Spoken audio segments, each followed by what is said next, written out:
Il va y avoir beaucoup de changements dans ce parc. Aujourd'hui, on parle du parc Walt Disney Studios, le deuxième parc de Disneyland Paris.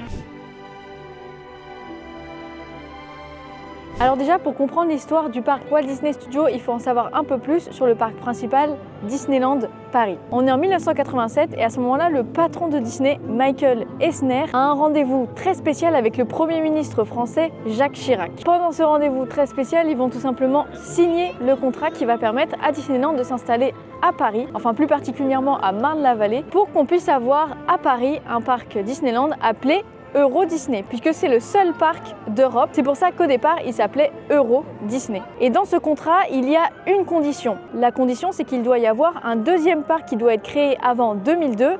Sinon, les terrains de Marne-la-Vallée, c'est terminado. Il n'y a plus de Euro Disney. Alors là, il y a la pression. Donc ça veut dire que quand Disneyland Paris ouvre en 1992, ils sont déjà en train de réfléchir à un deuxième parc. Et maintenant, je déclare Euro Disneyland officiellement ouvert.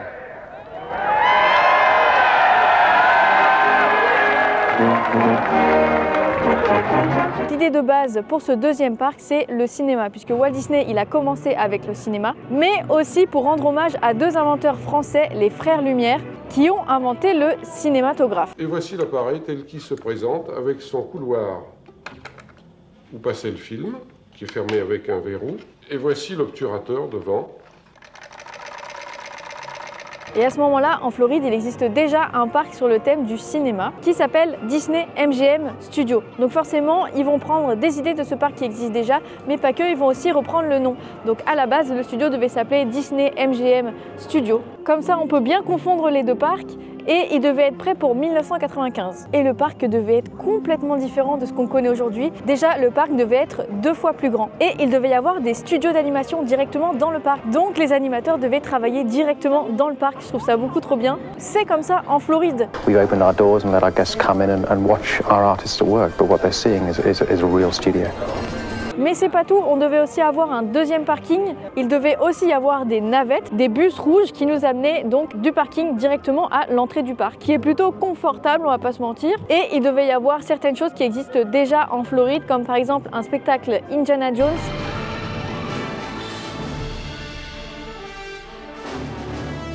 Un décor New York et plein de super choses de prévues, mais comme vous vous en doutez, ça s'est pas passé comme prévu du tout. C'est un peu précipité et il y a un énorme manque de budget, donc il faut faire autrement. Il faut presque recommencer tout de zéro. Ils vont devoir réduire considérablement le parc. Il sera 2 fois plus petit. Finalement, il va s'appeler Walt Disney Studios. Et en 95, rien sera fait. Ce sera en 1999 qui sera annoncé pour 2002. On est vraiment à la limite, hein. C'est très précipité. Hein. Nos nouveaux voisins. À partir du 16 mars, venez découvrir Walt Disney Studios. Un nouveau parc à thème à Disneyland Resort Paris. Mais enfin, après toutes ces péripéties, ils arrivent à ouvrir le parc le 10 mars 2002. Moteur, ça tourne! Action!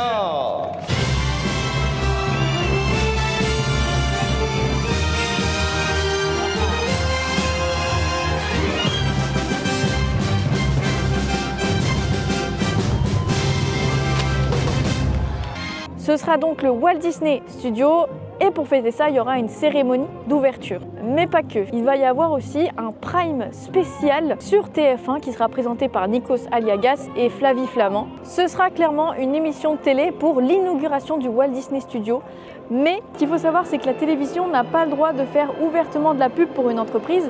Donc du coup, ils ont trouvé un autre moyen. Ils ont dû s'adapter et ils ont décidé de faire une émission de télé qui sera tournée ici, donc au Studio 1. Et dans cette émission, il y avait plein de rebondissements, il y avait des chanteurs, il y avait plein de stars, il y avait des cascadeurs et il y avait aussi les candidats de la Star Academy saison 1. Il y avait beaucoup de gens ce soir-là. Et on parle aussi de Britney Spears. Britney Spears a chanté ici. Pascal Obispo aussi. C'est complètement fou. Et donc forcément, en voyant ça à la télé, ça va donner envie aux gens de visiter ce Studio 1 et aussi le parc entier, le Walt Disney Studios qui est sur le thème du cinéma. Et pour commencer, quand on arrive dans le parc, on arrive sur la place des Frères Lumière.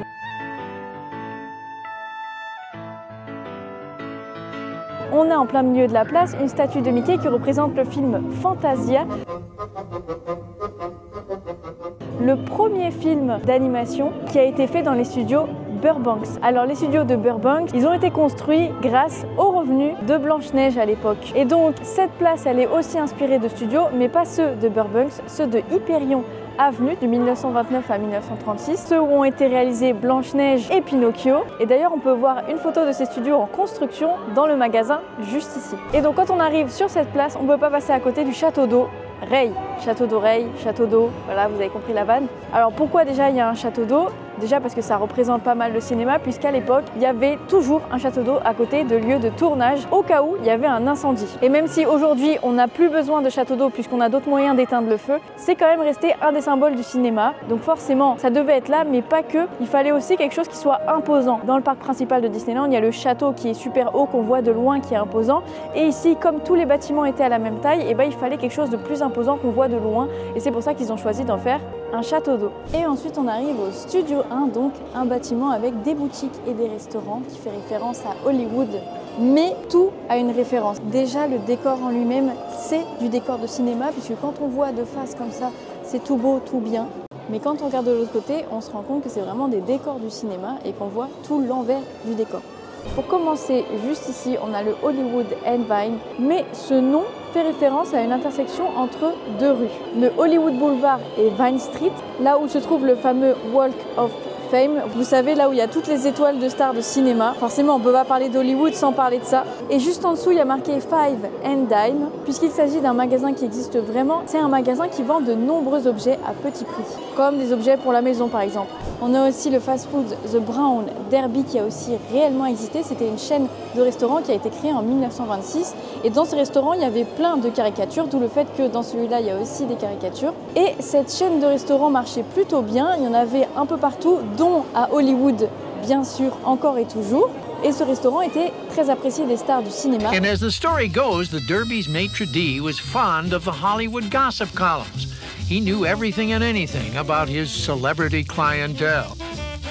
Que malheureusement, dans les années 80, ils vont commencer à tous fermer un par un. Et c'est là que Disney va intervenir, va reprendre ces restaurants pour les mettre dans certains Disneyland. Donc on en a un ici à Disneyland Paris. Et il y en a un aussi par exemple à Walt Disney World, mais pour le coup, c'est pas un fast-food, c'est un vrai restaurant.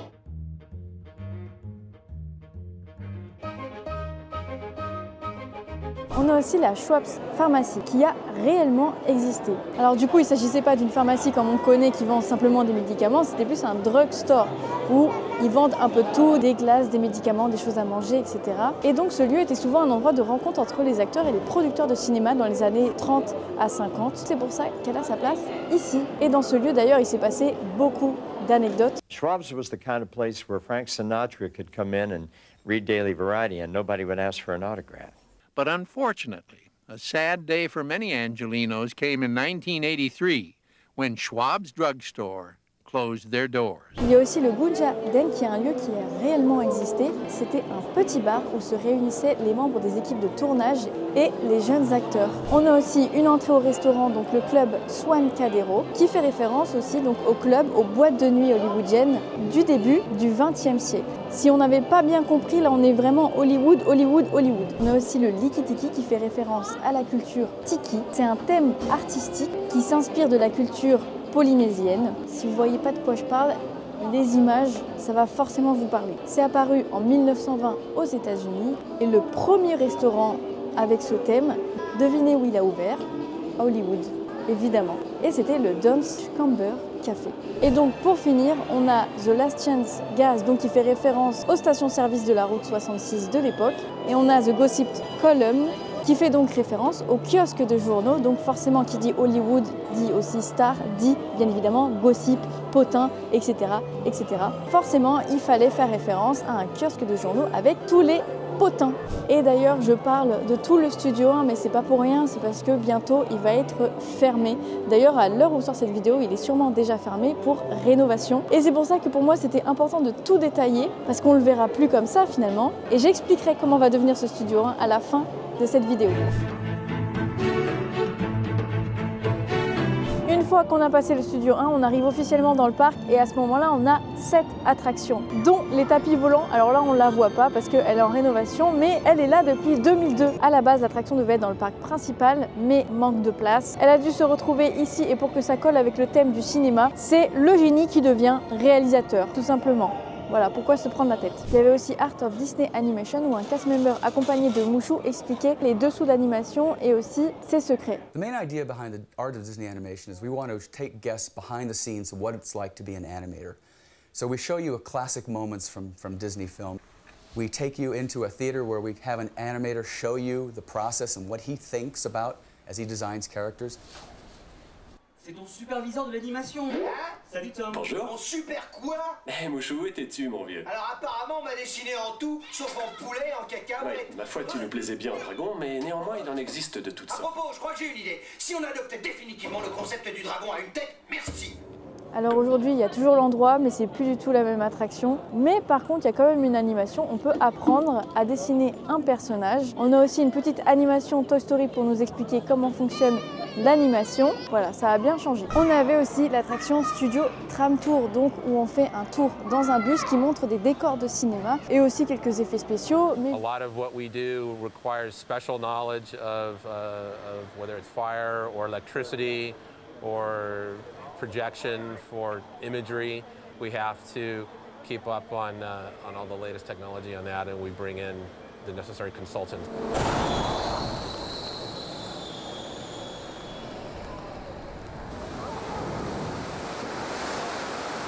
Mais du coup, aujourd'hui, ça a complètement changé. C'est sur le thème de Cars maintenant. Donc du coup, à la place des décors de cinéma, il y a des décors de Cars à la place. Et l'attraction s'appelle maintenant Cars Road Trip.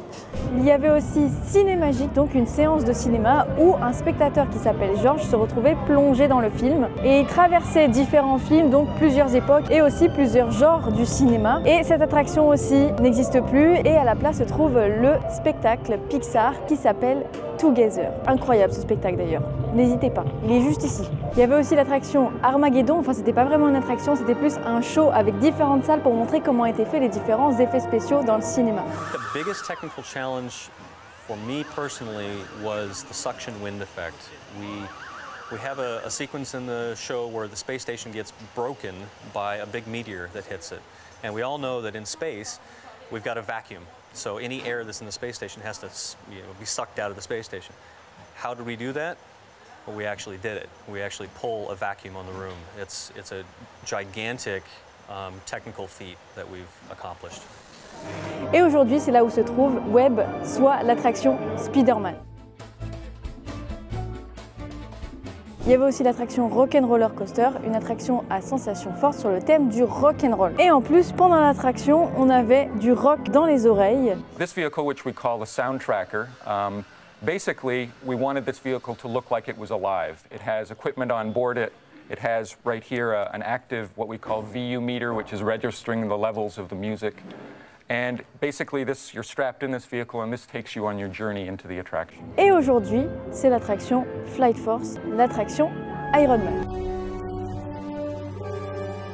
Alors, ce que je trouve le plus incroyable, c'est qu'il y avait aussi Zapping Zone. De base, Zapping Zone, c'est une émission qui passait sur Disney Channel entre deux dessins animés pour maintenir les spectateurs devant la télé. Donc il y avait des animations entre les animateurs. Il y avait même un numéro qu'il fallait appeler pour gagner des cadeaux. Cette émission était enregistrée juste ici. Donc à travers une vitre, on pouvait voir l'émission qui était en train de tourner, mais on pouvait aussi voir la régie. C'est fou ou pas? Il y avait un plateau télé à Disneyland. Et aujourd'hui, c'est remplacé par Stitch Live, un spectacle interactif avec Stitch. Rien à voir. Il y avait aussi deux spectacles, Animagique, où Donald redécouvrait des classiques Disney, comme par exemple Dumbo, le livre de la jungle ou la petite sirène. Et il a été arrêté et aujourd'hui, c'est là où se trouve Mickey et le magicien. Mais j'ai hâte de faire de la magie. Your guest, Poutard. Il y avait aussi un spectacle qui s'appelait Moteur Action avec des cascades automobiles et de motos, c'était impressionnant. Et si on a eu le droit à ce spectacle, c'est grâce au cascadeur français Rémi Julienne qui a joué dans de nombreux films et séries et c'est à lui qu'on doit la conception de ce spectacle. L'idée d'un spectacle aussi gigantesque, je n'avais ça que dans mes rêves les plus fous. Et puis un beau jour, un coup de téléphone et Disney Imagineering de Orlando me demande à titre de consultant de faire des propositions pour un spectacle mécanique. Et voilà comment est venue cette idée. Mais malheureusement, ce spectacle s'est arrêté en 2020 pendant le Covid et ça n'a jamais repris. Mais il va bientôt y avoir un nouveau spectacle. Ce sera un spectacle Alice au Pays des Merveilles avec des BMX. Alors on ne sait pas trop à quoi s'attendre, mais le spectacle s'appelle Alice and the Queen of Hearts, Back to Wonderland. Et ça commencera le 25 mai, donc hâte de voir ça. Je ne sais pas du tout comment ça va être, mais on verra bien. Donc comme vous l'avez vu, la plupart des attractions qui ont ouvert en 2002 ont été soit supprimées, soit modifiées, sauf les tapis volants qui sont toujours là. Mais il n'y a pas que ça qui a été supprimé, il y avait aussi à l'époque une parade, donc de 2002 à 2008, il y avait une parade qui s'appelait la Disney Cinema Parade, donc une parade sur le thème bien évidemment du cinéma. Et il y avait des personnages qu'on n'a pas forcément l'habitude de voir, comme par exemple Chicken Little, mais malheureusement cette parade s'est arrêtée en 2008. Mais malgré tous ces efforts, le parc ne fonctionne pas très bien parce qu'il y a très peu d'attractions, parce que le but de ce parc à la base c'était quand même de ramener plus de monde, et pour le coup ça n'a pas vraiment marché puisqu'il n'y a pas assez d'attractions, il ne se passe pas assez de choses. Donc en 2007 arrive un nouveau land, le Toon Studio. Bonsoir Mickey, bonsoir Minnie et bonsoir à tous. Bienvenue au lancement des Toon Studios. Et avec ce nouveau land, on a aussi une nouvelle histoire puisqu'on passe du cinéma au monde des toons, donc le monde de l'animation. Avec ce nouveau land, on a deux nouvelles attractions, donc Crush Coaster.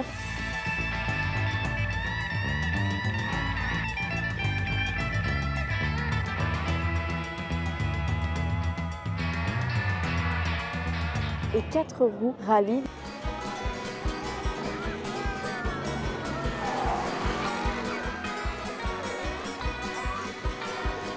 Et donc comme je disais, dans ce land, on passe du cinéma au monde des toons et pour ça, on a une preuve. On va aller voir ça tout de suite. On a un marquage au sol qui définit l'entrée de Toon Studio avec une date qui est 1928. C'est la date de la première animation Mickey Steamboat Willie qu'on connaît tous, mais cette inscription est marquée à l'envers. Alors pourquoi à l'envers? Parce que ça veut dire qu'on est de l'autre côté, donc dans le monde des toons. Un peu comme le film Qui veut la peau de Roger Rabbit, si vous voyez ce que je veux dire.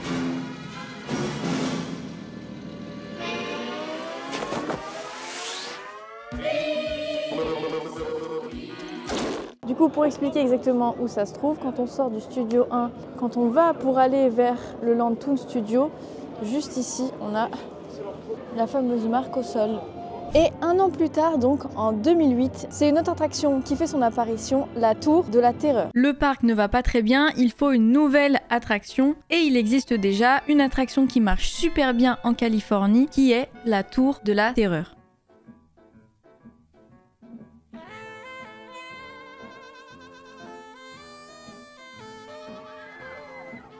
Une attraction sur le thème de l'horreur. Donc c'est un hôtel qui date de 1939, qui a été frappé par la foudre le soir d'Halloween. Donc l'hôtel est resté bloqué à cet événement, mais cette attraction s'inspire aussi d'une série télé qui est la 4e dimension. Une série sur le surnaturel.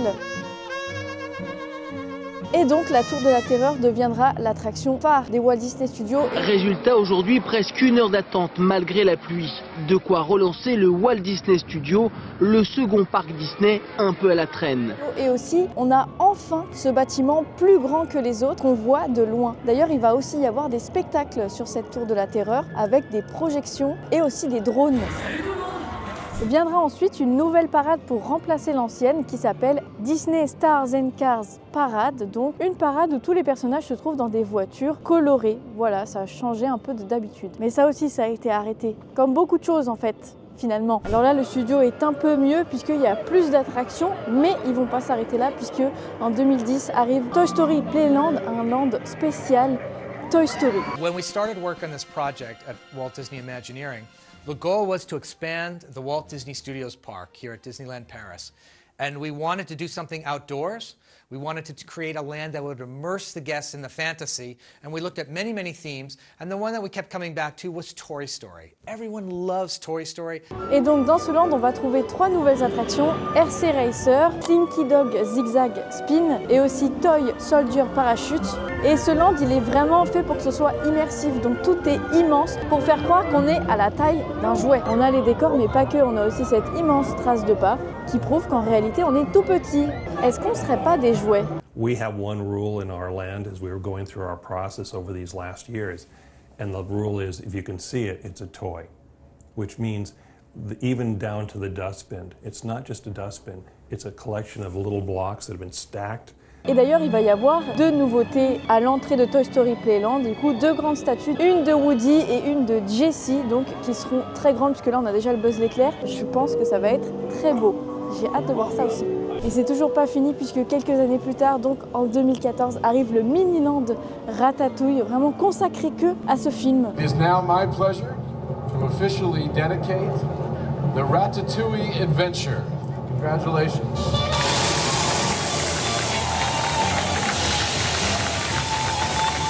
Donc il y a une nouvelle attraction, l'aventure totalement toquée de Rémi. We shrink you down to the size of Remy and you get to experience the world as he experienced it. Aussi un nouveau restaurant et aussi une boutique. Ce land y correspond parfaitement au film, ça fait très parisien et c'est très immersif. J'adore, vraiment, c'est un de mes lands préférés. Et ce land est inspiré de lieux qui existent vraiment à Paris. D'ailleurs, j'ai fait une vidéo sur Ratatouille si jamais pour en savoir un peu plus. Voilà, je dis ça, je dis rien. Je pose ça là. Et arrive le land Marvel. 3, 2, 1.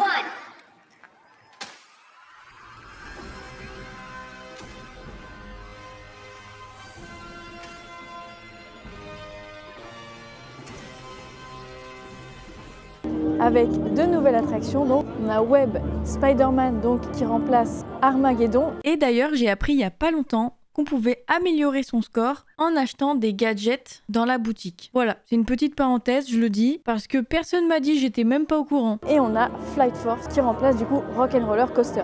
On aura aussi des restaurants et une boutique. Et dans ce land, la particularité, c'est qu'on a aussi des mini-shows donc avec des personnages Marvel, donc c'est assez sympa. Avec Imagineering, on voulait utiliser tous les outils, les technologies pour donner vie à nos histoires, à nos récits. Et nous avions ici tout ce qu'il fallait pour créer des personnages extraordinaires, une expérience unique.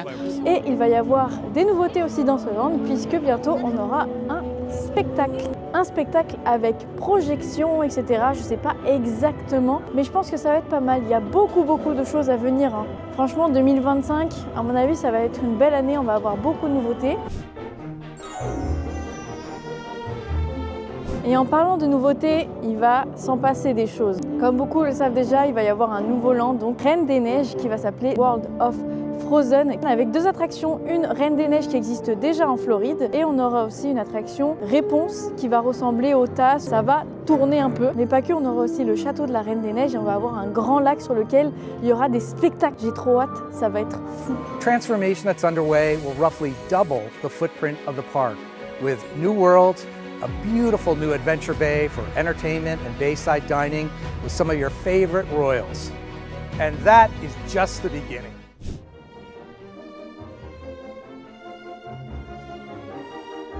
Ce Studio 1, il va beaucoup changer, que ce soit l'intérieur comme l'extérieur. Donc je vais vous mettre des photos. Ce sera toujours sur le thème d'Hollywood, mais par contre, ce sera assez différent. J'ai hâte de voir ce que ça va donner. Mais c'était quand même important de faire un dernier tour quand même dans ce studio avant qu'il disparaisse complètement pour qu'on en ait quand même un bon souvenir. Et le Studio 1 ne s'appellera plus le Studio 1, il s'appellera World Première. Et il n'y a pas que ça qui va changer de nom, il y a aussi le parc entier Walt Disney Studio qui va s'appeler Disney Adventure World. Alors maintenant qu'on connaît bien l'histoire du Walt Disney Studio, on attend tous avec impatience l'histoire du Disney Adventure World. Merci en tout cas d'avoir regardé cette vidéo, j'espère qu'elle vous aura plu.